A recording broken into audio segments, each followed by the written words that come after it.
Hey everybody, welcome to Spoiler Piece Theater, the podcast that doesn't give a shit about spoilers. We just want to talk about the movies. My name is Dave Riedel. I write about movies. My pronouns are he, him, and I am also a member of the Boston Online Film Critics Association. My name is Evan Crean. My pronouns are he, him. I am co-chair of the Boston Online Film Critics Association and co-author of your 80s movie guide to better living. And my name is Megan Kearns. My pronouns are she, her. I write film reviews for Edge Media Network, and I too am a member of the Boston Online Film Critics Association. Yes, you are. Yeah.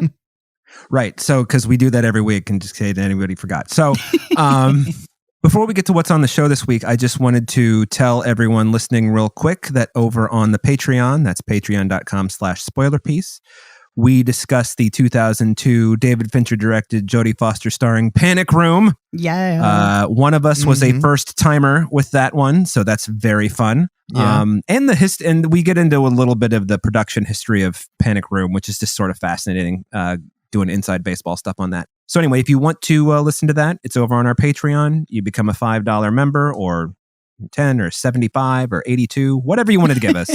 You get additional audio each week that nobody else gets, and there's something like 250 back episodes at this point, so there's a lot of shit in there. So please consider it. It would mean a lot to us. And thank you, current patrons, too. On the show this week, we have the documentary Julia, about Julia Child. Big surprise. We have The Feast, which is a Welsh film about a feast. Yeah. And then we have the latest Marvel entry, Shang-Chi and the Legend of the Ten Rings, which is, it's a large movie. So anyway, though, we were going to start off with Julia tonight, which is, like I said, a documentary about Julia Child. It's directed by Julie Cohen and Betsy West, who also directed, I think, RBG and what's the other one we just saw? Pauli Murray? My name is Pauli Murray? Yes. Yeah.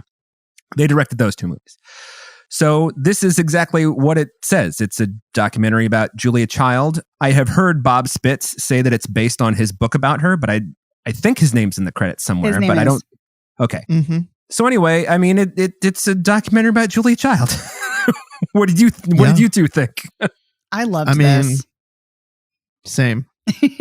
Yeah. I mean, I like Julia Child anyway. I grew up watching her on PBS with Jacques Pepin. And so, and I love cooking shows. I love food shows. And this is just such a delightful, lovely love letter to Julia Child and cooking and food in general. And she's so fun and funny and vibrant. And she's such a culinary pioneer that it's great to see how she got into TV production and her history, you know, going to France. And I mean, none of this is radically new information for me. I've read about her before, but it was still great to see. And what I love about this is that, I mean, this is very slickly edited, but I love that we get shots of cooking food, talking head interviews with chefs and food writers and critics, audio of Julia Child herself from interviews, excerpts from her journals and letters on screen, archival footage, and shots of places she'd been, like the first restaurant she went to in France. I love that. I just think it's really well done and really well put together. Yeah, I agree. It's a really great mix. Sorry, Evan, go. Yeah, it's a really great mix of material, different kinds, and I love there's some really sexy food photography in this. There is. I thought of you, Evan, when I was thinking that too. Because that was one of our complaints in one of the food documentaries from last year, was that there was no sexy food footage. Yeah, and that's just so disappointing. And I love that this opens with Jimi Hendrix. Yes. Let me stand next to your fire and let's look at some gorgeous roasted chicken. And I love how they pair the on-screen cooking, like the modern day preparations, to dishes that she was cooking in footage. Like the beef bourguignon, I think, right? Yeah. That's the dish that they're preparing on. Sorry. Yeah, no, I mean, there's just such great food, and the editing, like you said, Megan, it's really well edited together. I love the excerpts from her correspondence or diaries or letters.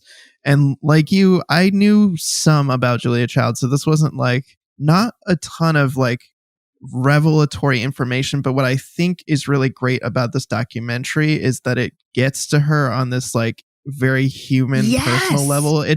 it makes you feel familiar with her in ways that like, oh, okay, like, yeah, you know, I knew the broad strokes of like how she met her husband, but like I didn't know more about the particulars of their relationship and their dynamics. And I really, enjoyed hearing about that, or, hearing about how she, had some kind of homophobic things that she said and how she kind of realized that was wrong, and then kind of came out on the other side and began, campaigning and like speaking out about AIDS and trying to get, help for people with AIDS in the gay community. So I don't know, hearing those kinds of stories I thought were like really cool, and I really enjoyed getting to know her on a more like personal, nuanced level. And I think that's where this documentary really succeeded for me. I completely agree with you, Evan. And I'm so glad you brought that up, because I was so horrified when I found out she was homophobic. And and then when her friend died of AIDS, she was like, well, this is just horrible. And she had like a complete 180.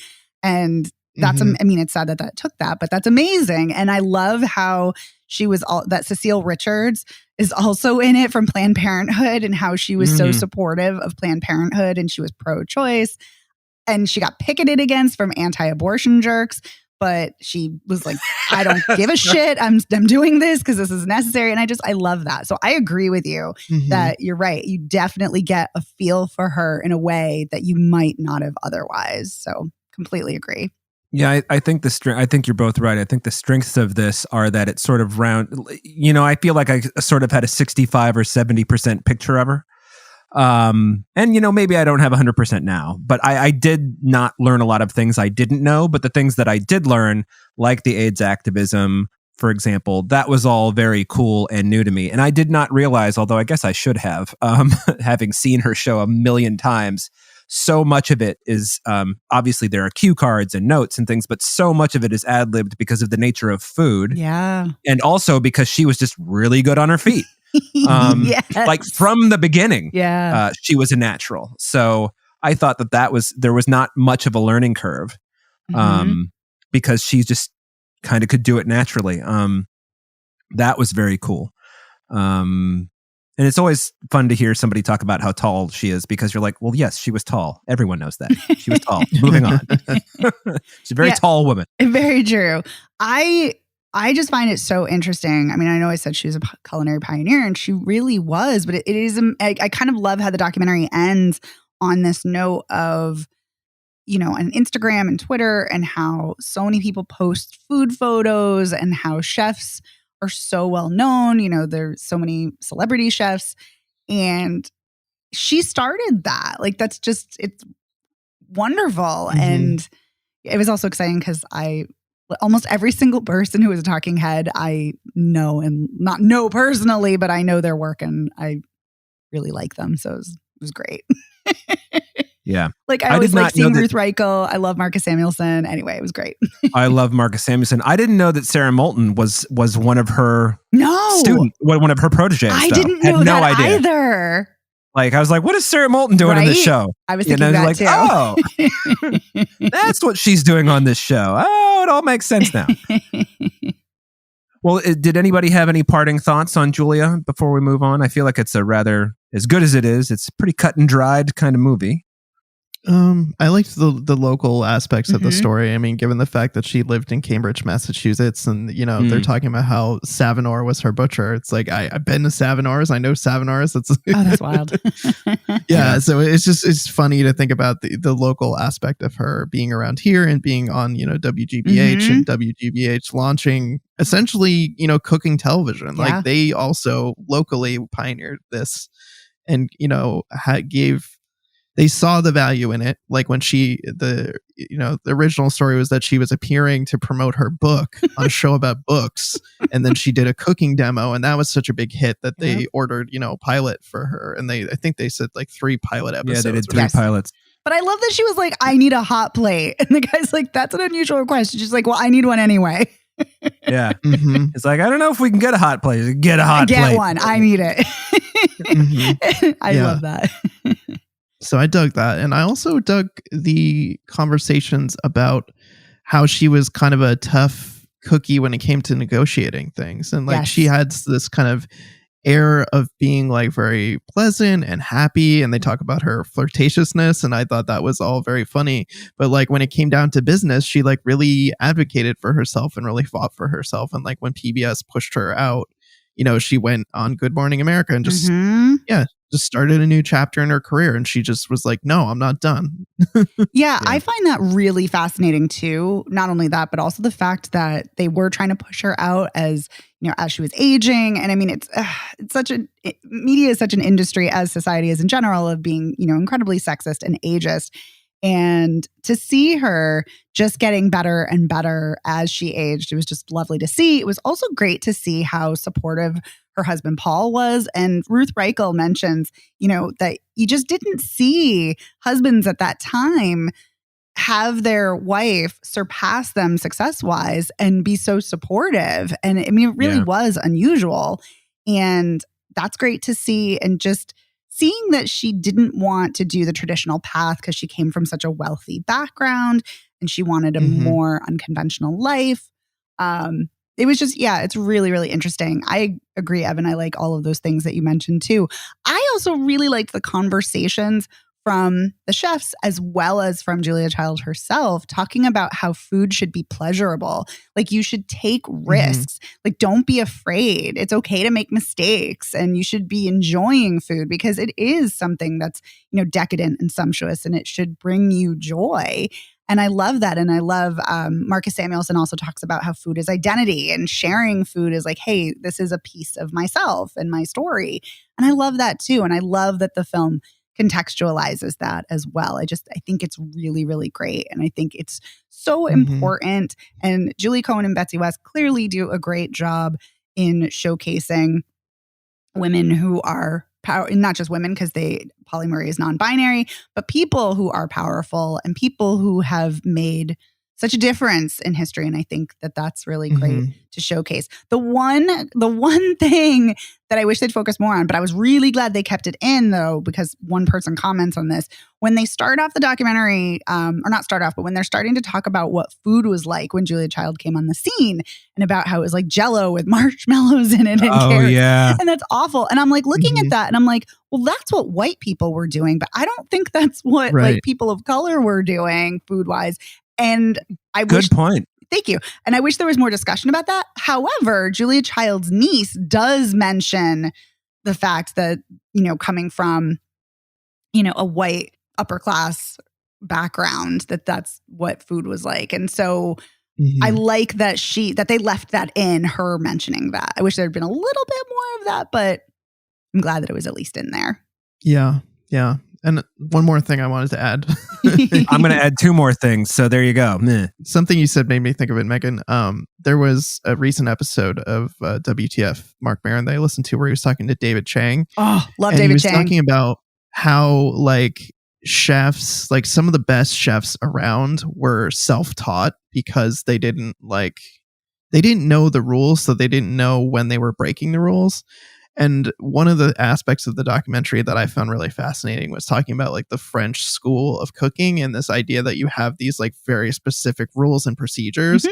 And like as Julia Child was, you know, writing her first big cookbook, was like looking at some of those and finding her own ways, like her own spin on things or more ways to make things more accessible to people like, you know, the American audience or like the average person. And I loved hearing about that. I thought that was a really cool aspect of how she made cooking more accessible to people. But yet she didn't take shortcuts. And I love that too. Like she was very exacting and scientific. I know I was asked you guys like 5 minutes ago whether you have anything more to say, but I have two more things to say. One, I'm glad that I learned that her father was kind of a dick. I don't know why. I'm just like, but you know, I'm kind of glad that I knew that he didn't like what she did and she did it anyway. That's admirable. Yeah. And I also like that she would show people the Dan Aykroyd, Julia Child bit from Saturday Night Live that she thought that was hilarious. So when she cut her finger on the show. And so they lampooned that on Saturday Night Live. So if you haven't seen that, I think everyone's probably seen that, but it's a lot of fun. Okay. Again, anything else, gang? No, well, not for me. No. Just that this is a great documentary and this was such a joy to watch. Yes. Agreed. Okay. Well, let's move on to something that maybe was not a joy to watch, question mark. Not for me. The Feast. I knew it. Which is, it's a Welsh movie. It's in Welsh. It's about a feast of a different kind. Basically, it's about ecology, really, but and greed. It's about ecology and greed. Yeah. Yes. It's folklore. Capitalism. Yeah. What did you say, Evan? I'm sorry, I didn't hear. It's folk horror too. Yes. Right. It's folk horror for sure. Because the whole thing hinges on this mythological creature from what part of the forest is she The from? Or Rise. the land? The Rise. The Rise. Thank you. Mm-hmm. But we don't actually know that until very late in the game. I mean, you get hints of it, Right. of course, but Yeah. Well, I'll give you the kind of the play-by-play here. I don't think the IMDb does it justice, so I'm going to go for the little longer wiki. Mm-hmm. One evening, a wealthy family gathers for dinner at an estate in the Welsh mountains. True. The family invites two guests, a businessman and neighboring farmer. True. The businessman is intent to secure a business deal to mind in the nearby countryside. That very evening, when a mysterious woman arrives to be their waitress, the family's beliefs and values are questioned as her quiet yet unnerving presence begins to change their lives. I mean, the consequences of which are slow and deliberate murders. I mean, that's true. Mm-hmm. that is That true. part's true. Yes. Slow and deliberate are good descriptors of this Mhm. movie. Very good descriptors. And I would say clinical. This movie is clinical in the lines in this movie. Good Lord. The sharp edges. I guess that's not really here or there, considering the house they live in. But it is an interesting choice that you've got all this beautiful Welsh countryside, and then you have this very contemporary home in the middle of it, which I'm sure is part of the point. Mm-hmm. But anyway, this rich family who is they're a group of assholes. Yeah, and weirdos. And Assholes and weirdos. Yeah, like you just learn sort of casually that one of them is a rapist. Oh like, my God, that was so horrifying. Like just Right. throws that line out there, and his response is they were asleep, and it's like, oh my God. that's- Right. I mean, and Horrible. also cuts himself shaving his junk and seems to have no reaction to it. Right. Right. I mean, I was more disturbed by the rape, but yes, that is also really bizarre. Yeah. Well, yeah, I mean, you guys had the rape part covered. I figured like another weird thing was that. Yeah. But wait a minute. I don't think the other son is an asshole. I mean, he's dealing Well, with no, addiction, he's not. but he's not Right. really an asshole. That's true. He's sort of a willing. I think that Cotty, who is the server, wait person, whatever, the help. I don't know what you want to call it. Server. No, Server. not the help. No, I know, not the help. I mean, you know, I don't.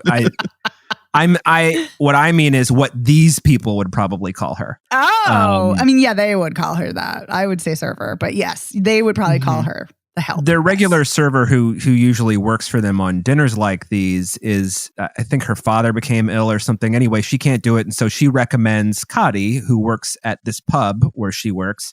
And so Cotty shows and she's late. And did anybody notice how wet her hair was, by the Yep. way? Yes, Yep. 'Cause I saw- immediately. At the beginning, I'm like, why is her hair so wet? And boy, do you learn why. You sure do. But anyway, so what basically happens is there's this mining going on this old Welsh countryside, and there's a folk legend about they don't even say what she is. They just say they call her she. They do or they don't?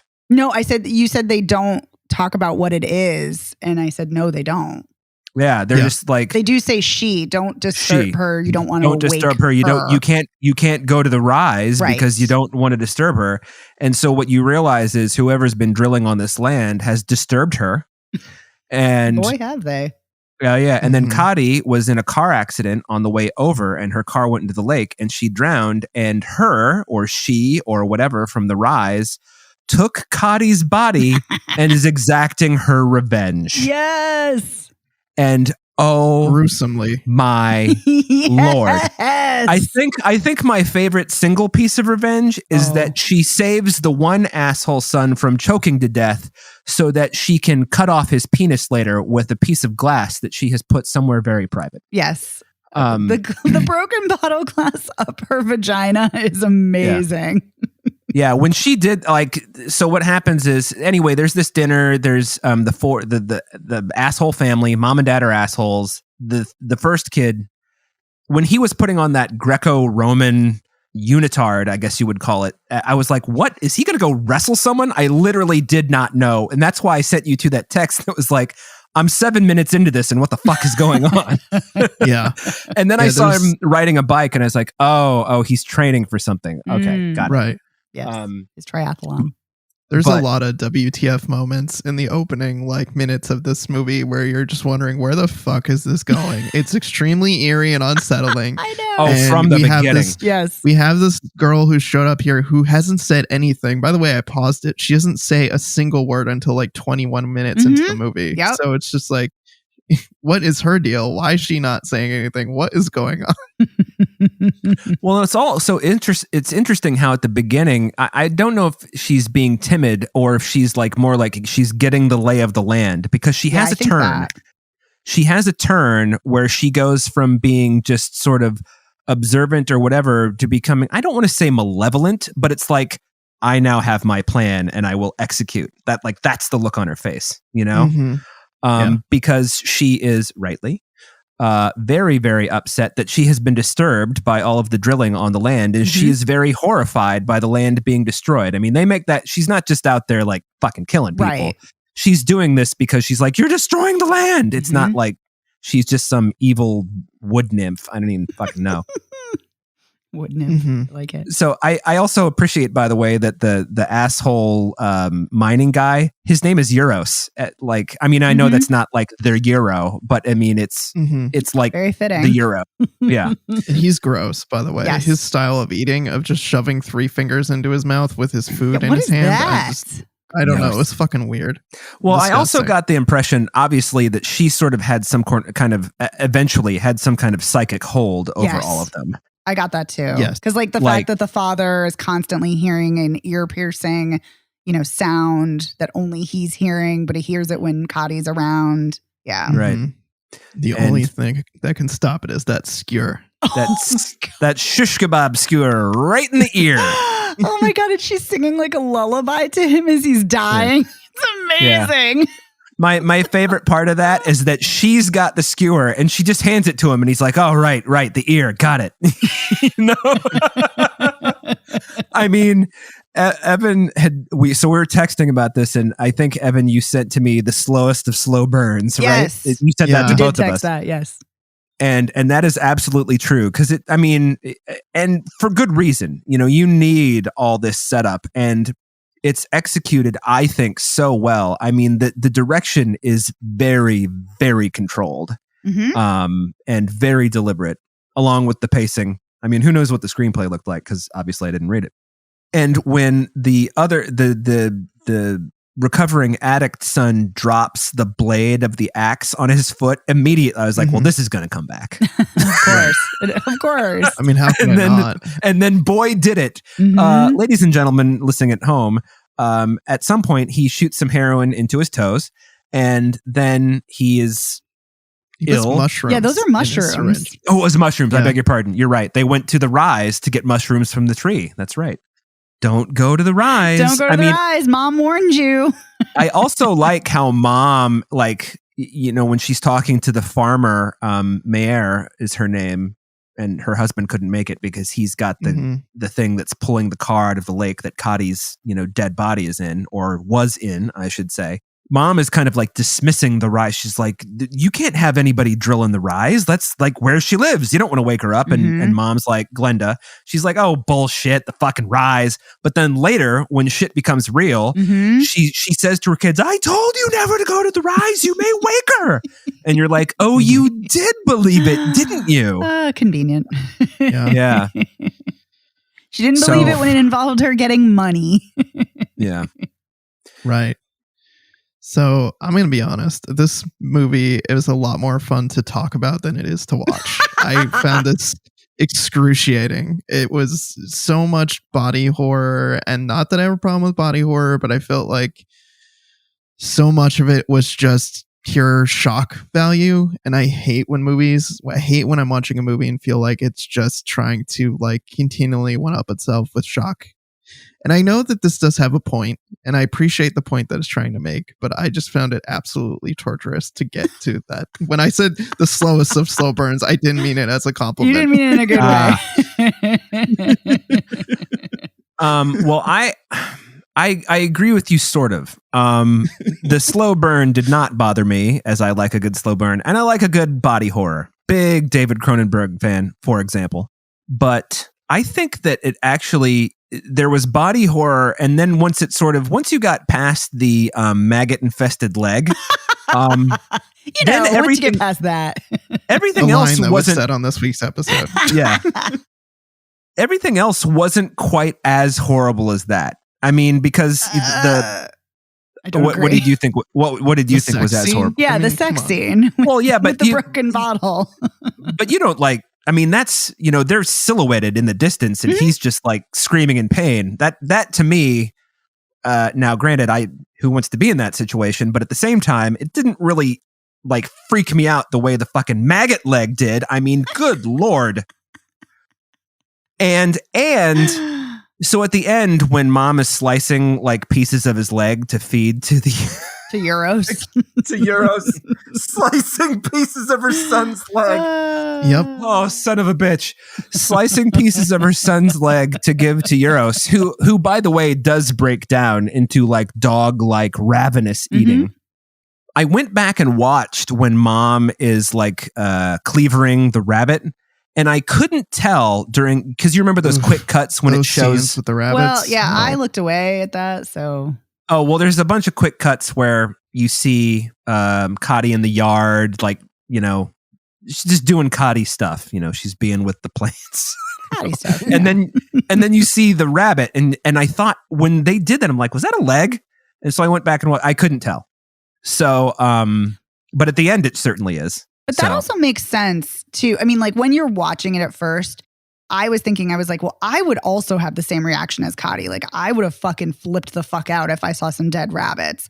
But yeah, that was gross. Right. Mm-hmm. But then when Glenda asks her, she's like, you're not a vegetarian, are you? Like so disdainful and dismissive. And she's like, no. So I was like, why did she have such a strong reaction? And that, obviously is a big clue, which obviously ties into her nature Mother Earth role, which I think is great. But I want to talk about, because I haven't shared what I think of this movie.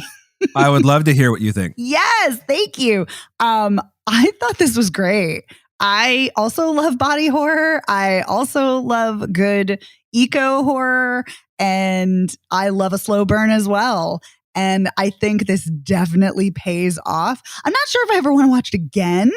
Because it is a brutal film, but I am really glad I watched this. I think this was a fascinating watch. And I completely agree with you, Dave, about the controlled direction. I think it's really well done. I really enjoyed this, but I also completely understand why you did not like it, Evan.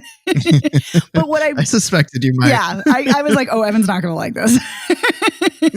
But I just want to say, I totally get what you're saying about shock for shock value, but I didn't get the sense it was just shock for shock value.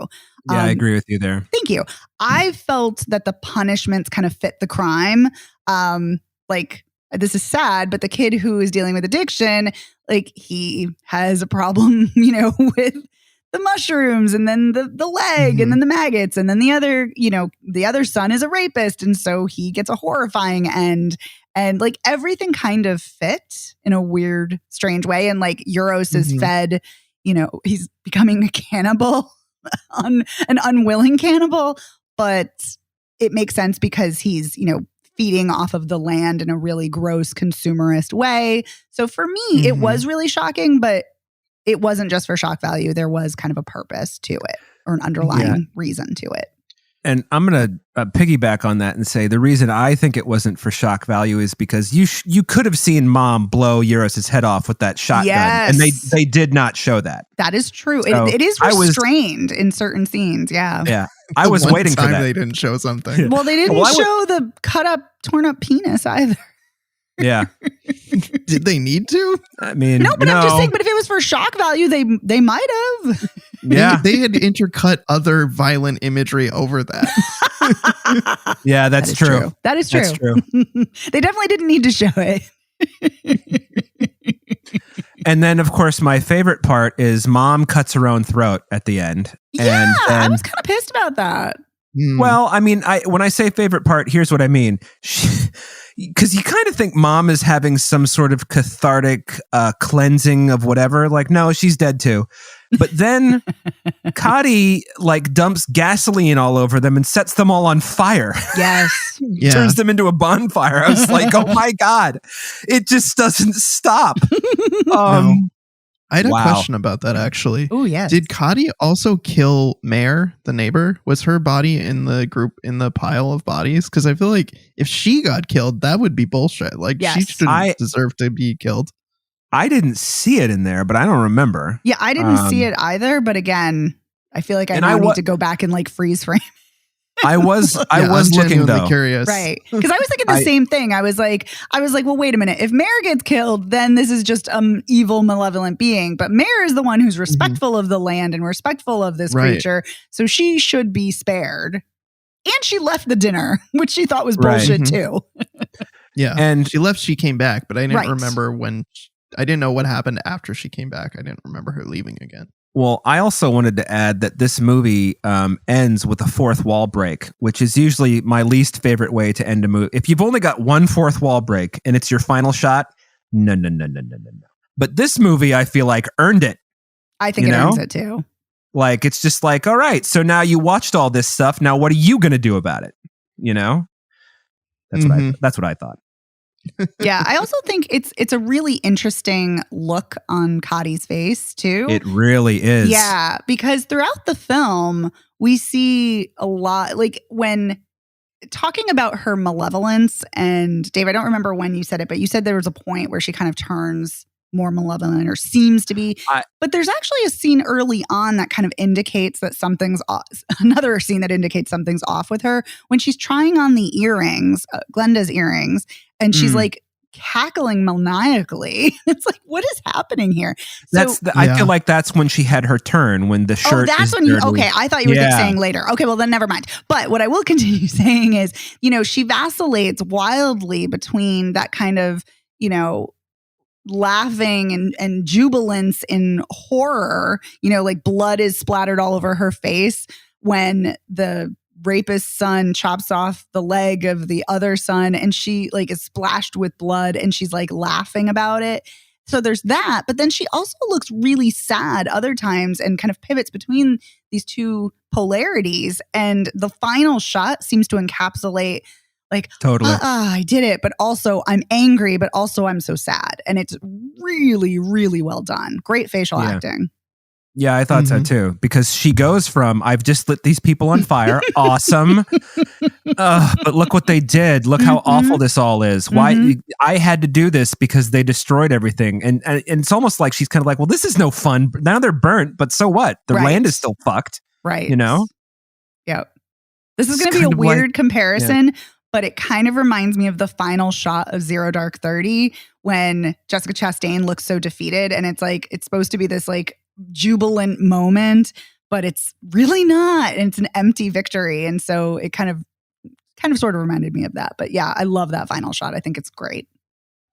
I wanted to add really quickly that over on the Feast's Wikipedia page, there is a quote from former BAFTA member and friend of the show, Deirdre Crimmins.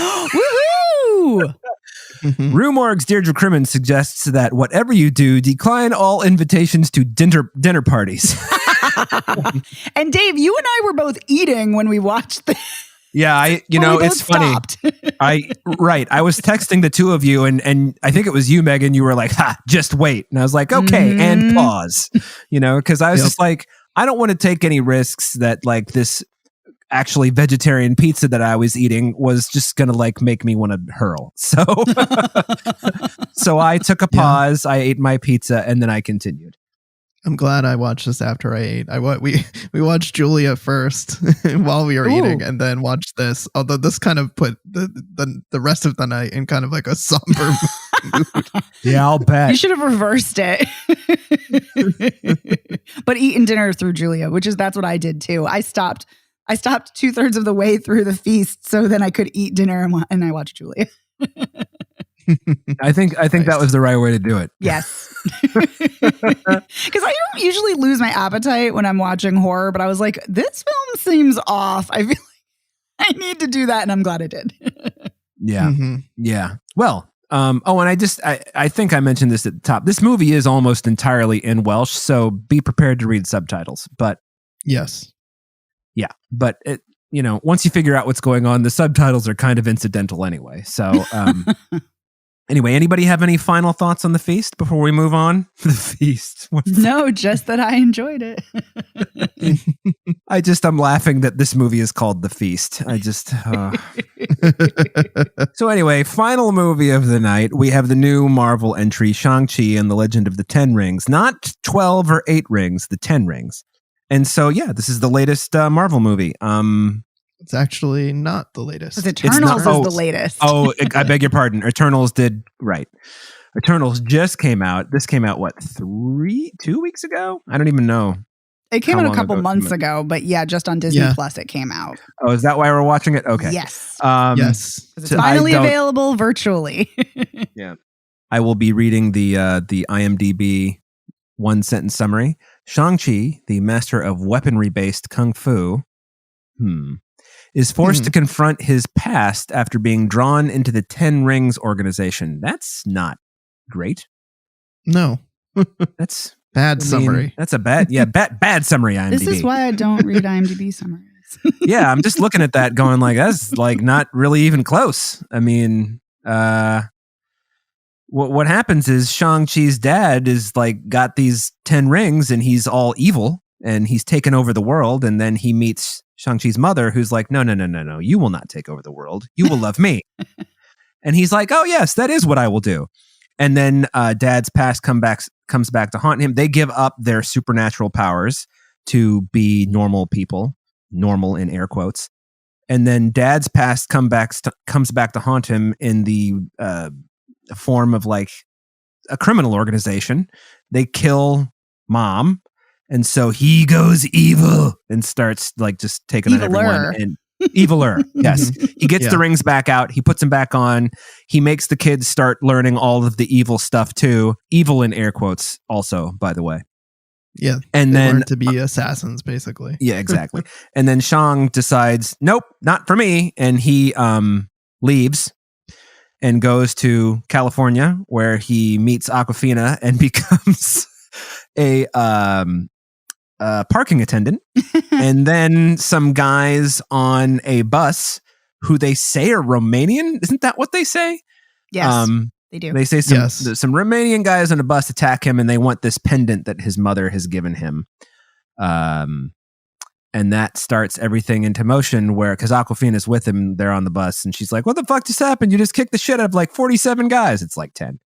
And the bus gets cut in half, and Awkwafina does like a Sandra Bullock, but kind of more twists and turns because they're going up and down. They're going down hills the whole time. Yeah, they're in San Francisco, right. So it adds an element of fun to the chase, all the hills and stuff. Great chase scene, by the way. I loved it. Yeah, and it was also a good way that she ended up stopping the bus too. Kind of, she's like, okay, I'll skim up the 45-degree angle like they do in all the action movies, but I'll sandwich myself between another truck, so that'll slow me down, and then it works. It does. And so Sean thinks he's gotten this postcard from his sister, his long lost sister, who up until I mentioned her in the summary, but she's not been mentioned at all in the story. And he says to Awkwafina, whose name is Katie, I've got to go get my sister. And she's like, wait, whoa, your sister? The fuck? And so they're on the plane, and he tells her story, and they're interrupted in kind of one of the truly humorous moments when they're asked what they want to eat while he's telling this horrific story about his childhood. And she's like, would you like the beef or the vegetarian? And then they go and find the sister, and they find out it was all a ruse to get them over there because dad thinks that mom's spirit is talking to them from her old home, which is, somebody help me out because I can't remember. It's like a mystical village, basically. Talo, yep. Yeah, I remember that. It's a mystical village. But it's got some evil trapped in a cave. And the evil is signaling to Sean's father, or Shang, it's a big joke that he, disguised himself by only changing one letter of his name. The evil is signaling to their father, hey, I'm your mom. Come let me out. They've trapped me. dead me in this cave. Come get me. Mm-hmm. And so he's kind of gone cuckoo because he believes this. I mean, but why wouldn't you believe it if you were that in love? Yeah, but I was going to say, she comes from a mystical village and he's lived over 1,000 years. So I don't actually think it is that wild or stretch.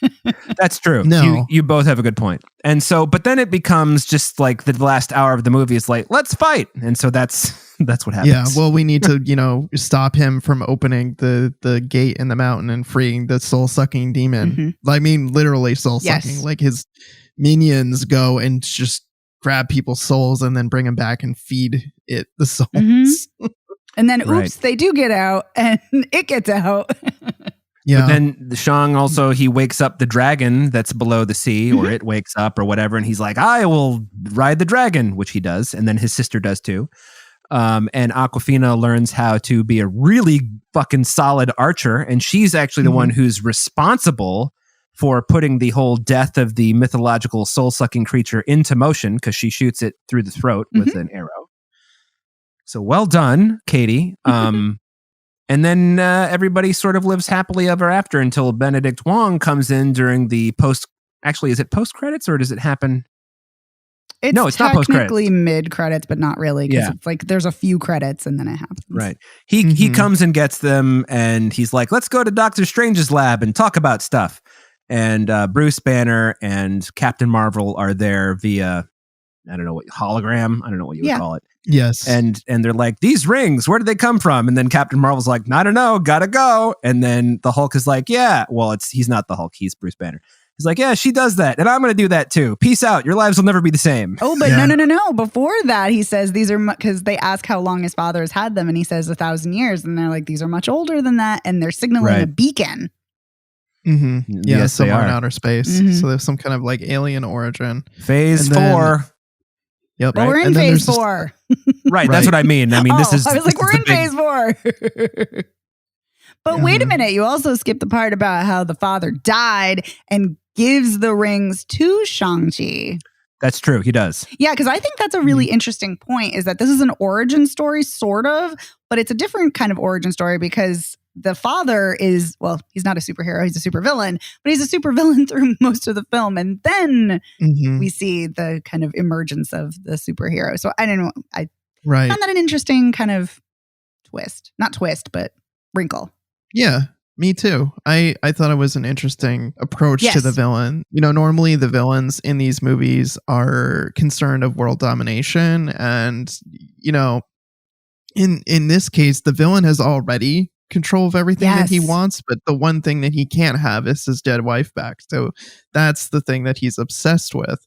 And so that lures him into... And in a way, it's kind of sweet. It is. It's like you miss your spouse so much that you're going to go break her out of this cave. Well, I also have to say, I mean, the fact that it's played by Tony Leung, who is an amazing actor and great actor, wonderful, that also, you know, elevates the role that too. Helps.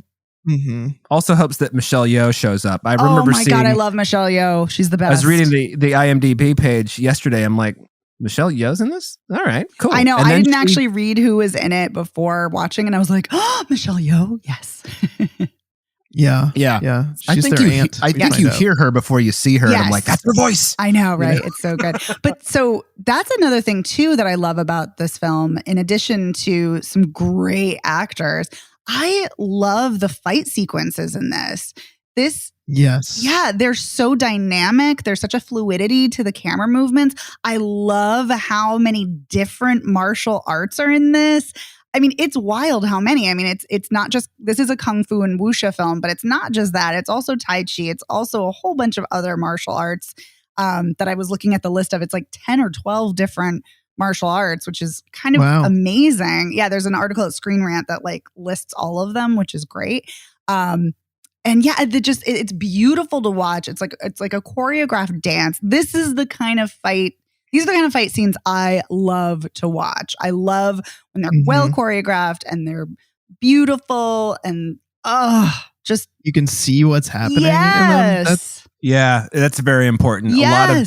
A lot of very wide shots where you can actually see everybody's bodies Right. moving. But even when you're in a confined space, like when Shang-Chi's on the bus with the henchmen who are trying to steal his necklace that was given to him by his mother, even in a confined space like that, it still uses the cinematography and the fight choreography uses the space really, really well there too. So it's in both cases when we have expansive space and when we have confined space, it's done really, really well. Yeah. The scaffolding scene was also really good use of the space where they were bouncing up and down between floors on the scaffolding in that building. That was just so entertaining to watch. Yeah, I really liked this. Yeah, I mean, I had fun with it. I mean, I think the thing that has started to bother me about this movies is like you can always kind of tell where they're going to go, and this goes where you think it's going to go. The only thing, I mean, I think what would have been really powerful is if he had actually killed his father. Yes. If he had actually killed his father, and then he had been like, "Got to take your rings," I would have been like, "Fucking A, Marvel."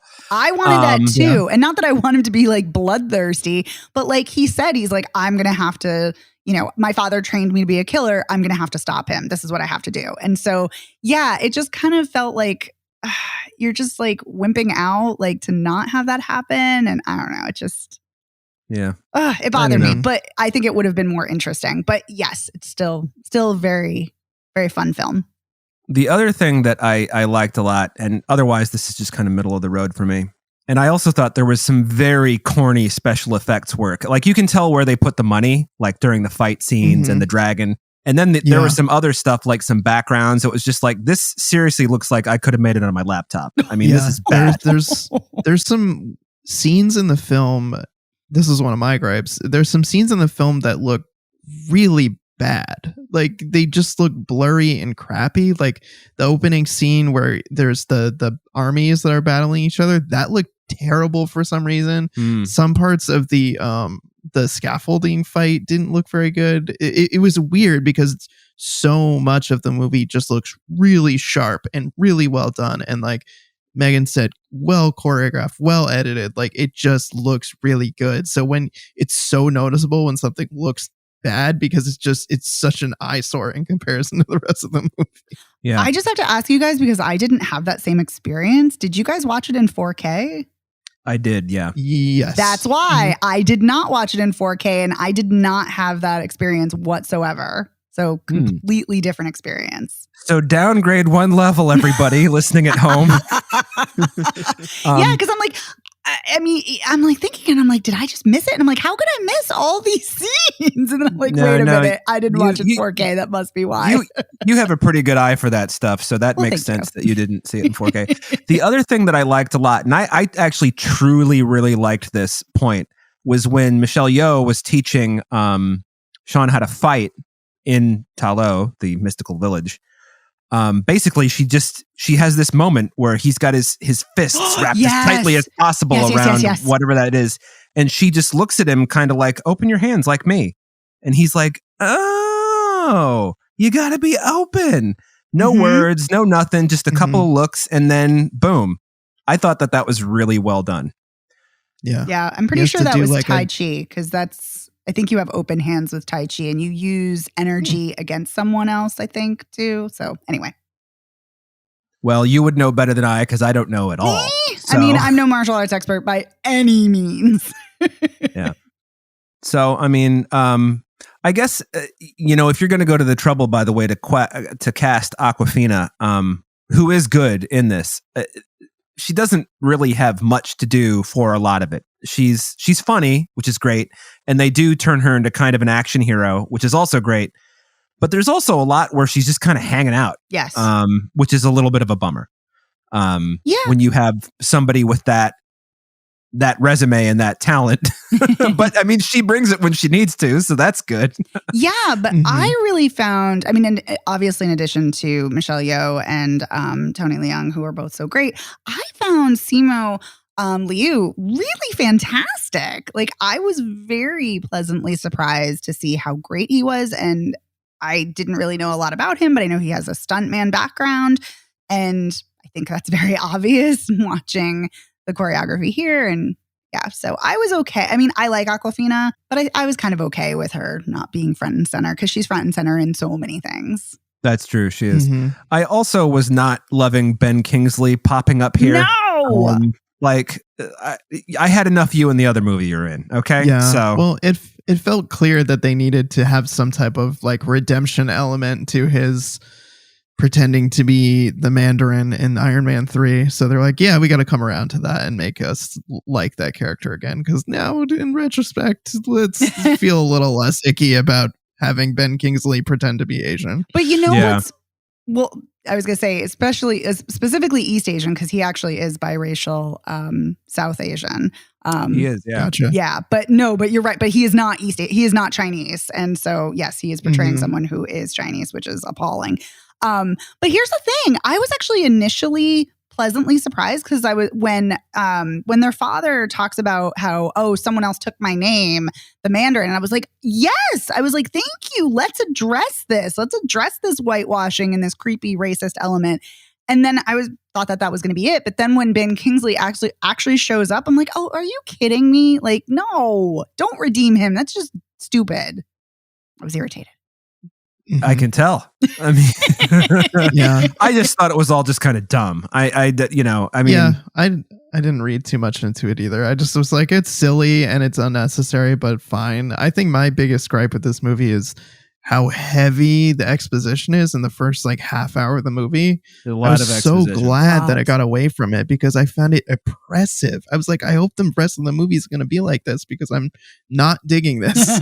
Yeah. Well, and I got away from it. Thank God. Yeah. Like you said, though, origin story. And there's a lot of origin, though, to pack in. I mean, you got 1,000 years of origin, you know? So. Yeah, but you can show instead of tell. Like, sure you can. Know right. that Sean and Katie have been friends for a long time without them telling us that they've been friends exactly. For a long time. Do we really need her to be like, I've known you for 10 years? Like, no. Yeah. I mean, exactly. Yeah, no, I agree with you. And I think the really funny or weird thing about that too, Evan, and you bring up a great point, is that there's so many flashbacks. It's like you could have conveyed more of the exposition and kind of woven it throughout the flashbacks. So it's kind of weird that we're having so much exposition up front and then also flashbacks woven throughout. It's right. It's strange. Like, why have both? You know? Yeah, I think at one point there's even a flash sideways. It was weird. So I do love a flash sideways or a flash forward. Thank you. I don't know Lost. if that actually exists, but a flash sideways. But we'll go with it. Yeah. Well, flash Lost forwards exist. Did it. Yeah. No, I know that. We have to go back, Kate. We have to go back. We have to go back. Ah! Anyway, sorry. I could go on a Lost tangent very easily. So, has either of you seen Eternals yet? No. All right. It's only in theaters. Right. Right. So that's Shang-Chi and the Legend of the Ten Rings. And then he gets the 10 rings, as we said, and they go to Doctor Strange's library. I want to say lab because he is a doctor, but still. And then there's the post-credit scene. Yes. As well. There is. I was going to say, just sidebar about being a doctor. You could be a doctor of like academia. Like you don't have to be. Well, that's true. I'm just being saucy. But yes, there's the what did you guys think about the sister being scene? evil? What? The sister being evil? Yeah, running the crime organization. I mean, I guess I wasn't surprised, but at the same time, I was a little bit like, really? Because they made a whole point of how much she hated their father too. But then I was like, well, she did say she started her own underground fight ring because her father wouldn't let her join his organization. So now that he's gone, she could it all kind of makes sense. So, that's about as much as I thought about it. I thought it was cool. I think it'll come up again. Yeah. I enjoyed it. I thought it was it wasn't like a twist or anything, but it was just like, okay, cool. So she's going to continue growing whatever empire, and then she will probably be a foe in some future installment of this. And he'll have to fight his sister the same way he had to fight his father. Maybe she'll kill him, or maybe Megan will get our family death scene. Yes. There you go. Yeah, but I'm not here for a sister killing. I only want to see a father killing. No, I'm kidding. Well, let's be clear. Right. Only if the father is an asshole like this father was. Yeah. I don't know. I'm going to go for all the bloodlines. Why not? I mean, training your kid to be an assassin and then sending your 14-year-old son on a hit. I mean, it's pretty brutal. I just want to add too that 7-year-old Sean looks like is going to be, I don't know. He reminded me so much of Henry, my son. It was eerie. Just like his little sweet, innocent face and his sort of, I mean, Henry's not timid, but he's kind of quiet sometimes, which is funny if you were ever around him because you'd be like, this kid's quiet. What are you talking about? But yeah, and I just like, it kind of broke my heart seeing the 7-year-old son scenes where he was just so upset. And then his dad takes him on that fucking murder run at the restaurant. Oh my God, that scene is amazing. That was brutal. Yeah, I was just like, did you just take your son there and watch him witness you, make him watch you, you know what I'm trying to say, make him witness you kill like 14 dudes? Yes. That's fucking horrible. Yeah. All right. Well, okay. So that's Shang-Chi and the Legend of the Ten Rings. Do we have anything we want to add before we wrap up on that one? One small note. I was really excited to see, even very, very briefly, Sai Shin show up. Lucky Grandma. I loved her in that movie. And yes. She was Awkwafina's grandma in this too. She is amazing. She's always great, even for just a few moments. Yeah. Happy to see her. That was fun to see her. I agree. Megan, did you have any final thoughts? No. Well, I just think we didn't talk really about how this is a Destin Daniel Cretton film, and I think that's interesting. Just because. Okay. Well, no, I think it's more kind of a broader note. I think it's interesting, like thinking about Eternals and this film. Like, it's interesting that Marvel's bringing in more kind of, I don't want to say auteur directors, but kind of it's just interesting because this to me felt like as much as it feels like a Marvel film in many ways, this to me felt more like a Disney animated film. And although it was not animated, of course it was live action. But so it was just, I think it's interesting when you bring in different directors who have different visions and you actually let them, do their thing. So more a general observation. I think I've actually seen all of his other movies because I've definitely seen Short Term 12 and Just Mercy. Did he do The Glass Castle? Yes, he did. Then I've seen those 3 movies. Amazing. I've seen his entire filmography unless he's got short films and other small films that I haven't seen.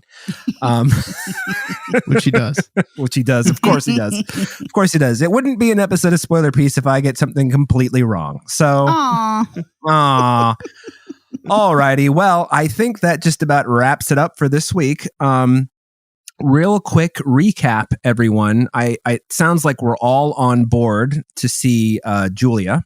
Yes. Mm-hmm. Yeah. Yes. That is in select theaters and also on demand. The Feast.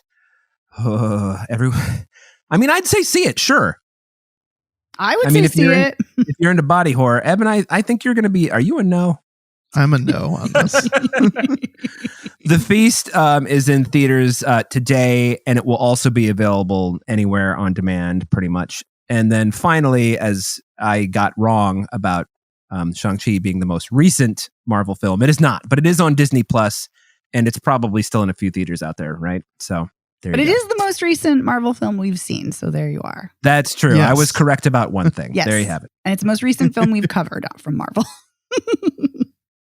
Oh, wait. I just want to say, I would also recommend Shang-Chi and the Feast. I beg your pardon. I forgot to ask. Yeah, you two say yes. I say, yeah, all right, sure. I mean, kind of not. If you have Disney Plus, go ahead. For the Feast too? Oh, the Feast for sure. Oh, okay.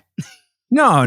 I mean, I'm all in on the Feast. Like, I mean, like you, I don't really think I need to see it again, but one time was good. Yeah. So now you know the movies, now you know where they are. So yay. Otto, thanks so much for editing the show each week and, making us sound good and taking it out of our hands. It is a big, big, big deal. Thank you. Thanks, Otto. You can find Spoiler Piece Theater anywhere you get podcasts. You can find us on our website, spoilerpiece.com. You can find us on social media. We're Spoiler Piece Theater on Facebook, at Spoiler Piece on Twitter, Instagram, and Letterboxd. If you wanted to get in touch with us, please send us an email, spoilerpiece@gmail.com, or you could give us a call at 862-21-PEACE. You could leave us a voicemail and you could say, I cannot believe that Evan didn't like The Feast. That's crazy. Yeah. And if you really, really like the show, please rate and review us by going to ratethispodcast.com/spoilerpiece. And if you really, really, really, that's 3 reallys, like the show, please consider joining our Patreon. As I mentioned at the top of the episode this week, we talk about the 2002 home invasion thriller Panic Room, starring Jodie Foster. We have a first timer on that one, so that was a big, fun conversation. Mm-hmm. And that is it. My name is Dave Riedel. I write about movies. I can be found on all the social medias as Dave Sees Movies. That's Twitter, Instagram, and Letterboxd. And I'm a member of the Boston Online Film Critics Association. My name is Evan Crean. I am co-chair of the Boston Online Film Critics Association and co-author of your 80s Movie Guide to Better Living. You can follow me on Twitter, Instagram, and Letterboxd as Real Recon, and that's real as in film reel. And my name is Megan Kearns. I write film reviews for Edge Media Network. I, too, am a member of the Boston Online Film Critics Association. You can follow me on Twitter at OpinionSWorld and on Instagram and Letterboxd at TheOpinionS. And we'll see you next week. Bye. Bye. Bye.